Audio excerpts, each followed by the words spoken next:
अब हर खबर से रहिए बाखबर, देखिए खबरों की 2020 सिर्फ फिक्र खबर पर। आरएसएस के दलाल वसीम रिजवी के खिलाफ मुंबई में दर्ज की गई एफआईआर। राम जन्मभूमि नामी फिल्म के जरिए नफरत फैलाने का लगा है इल्ज़ाम। शिया और सुन्नी दोनों की कोशिशों के बाद दर्ज की गई है एफआईआर। हाशिमपुरा कत्लेआम मामले में मुलजिमीन की खुदसुपुर्दगी को लेकर आज फिर से होगी समाअत। पीएसी के 4 जवानों ने अब तक नहीं की है खुदसुपुर्दगी। 42 मुसलमानों के कत्लेआम का है मामला। मौलाना महमूद मदनी ने कश्मीर के ताल्लुक से मरकजी हुकूमत की पॉलिसियों पर की सख्त नुक्ताचीनी। कहा, दुश्मनों के लिए बनी फौज आज अपनों पर ही चला रही है गोली। कहा, कश्मीर चाहिए तो कश्मीरियों को अपनाना सबसे ज़रूरी। यूपी के बुलंदशहर तशद्दुद मामले को लेकर 83 साबिक नौकरशाहों ने योगी सरकार को घेरा। योगी के इस्तीफे का क्या मुतालबा। योगी सरकार पर मामले को फिरकावाराना रंग देने का लगाया इल्ज़ाम। मध्य प्रदेश छत्तीसगढ़ में किसानों के कर्ज माफी के ऐलान के बाद बीजेपी ने भी सीखा सबक। गुजरात सरकार ने किसानों का बिजली कर्ज किया माफ, तो आसाम में भी सरकार ने किसानों के 600 करोड़ का कर्ज माफ करने का किया ऐलान।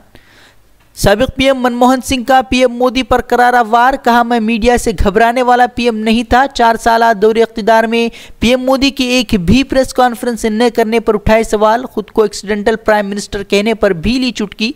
कहा, मैं एक्सीडेंटल वजीर खजाना भी रह चुका हूँ। आज जम्मू कश्मीर के लिए अहम दिन। रियासत में सदर राज के निफाज पर लग सकती है मोहर। गवर्नर सत्यपाल मलिक ने की है सदर राज नाफिज करने की सिफारिश। दिल्ली के खुसूसी अदालत में आज अगस्ता वेस्टलैंड घोटाला मामले के मुल्जिम मिशेल की होगी पेशी। सीबीआई तहवील आज हो रही है खत्म, मजीद रिमांड की मांग कर सकती है सीबीआई। इसरो का नया मवासलाती सैटेलाइट लॉन्च के लिए तैयार। आज शाम 4:10 पर GSAT 7A श्रीहरिकोटा से होगा लॉन्च। यूपी के आगरा में मनचलों की घिनौनी हरकत। बाइक सवार 2 बदमाशों ने पेट्रोल छिड़क कर लड़की को किया आग के हवाले।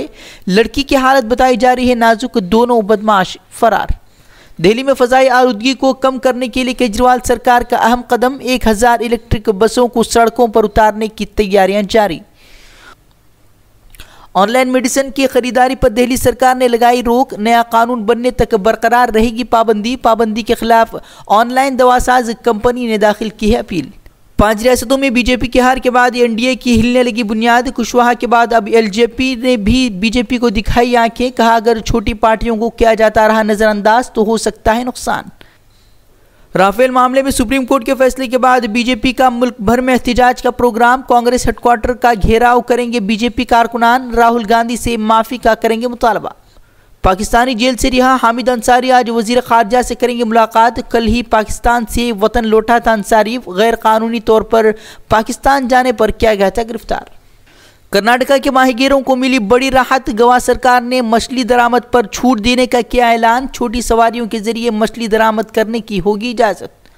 यमन में अक़वाम मुत्तहिदा की ज़ेर सरपरस्ती सीज़फायर का मुआहदा चंद मिनट भी नहीं रह सका बरकरार। मुआहदे के पहले ही दिन फ़रीक़ैन ने किए एक दूसरे पर हमले। अमेरिका और अफ़गान तालिबान के माबैन जंगबंदी के लिए मुज़ाकरात। अमेरिका ने 6 माह की जंगबंदी का क्या मुतालबा, तो तालिबान ने तमाम गिरफ्तार तालिबानी कैदियों को रिहा करने की रखी मांग।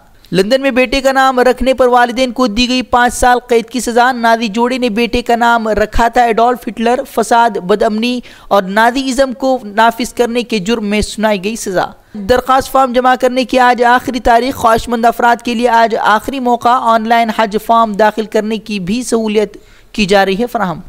देश दुनिया से जुड़ी खबरों और अहम दीनी पैगामात को देखने के लिए हमारा यूट्यूब चैनल फिक्र खबर टीवी सब्सक्राइब करें और बेल आइकन पर क्लिक करना भी न भूलें ताकि हमारी हर नई वीडियो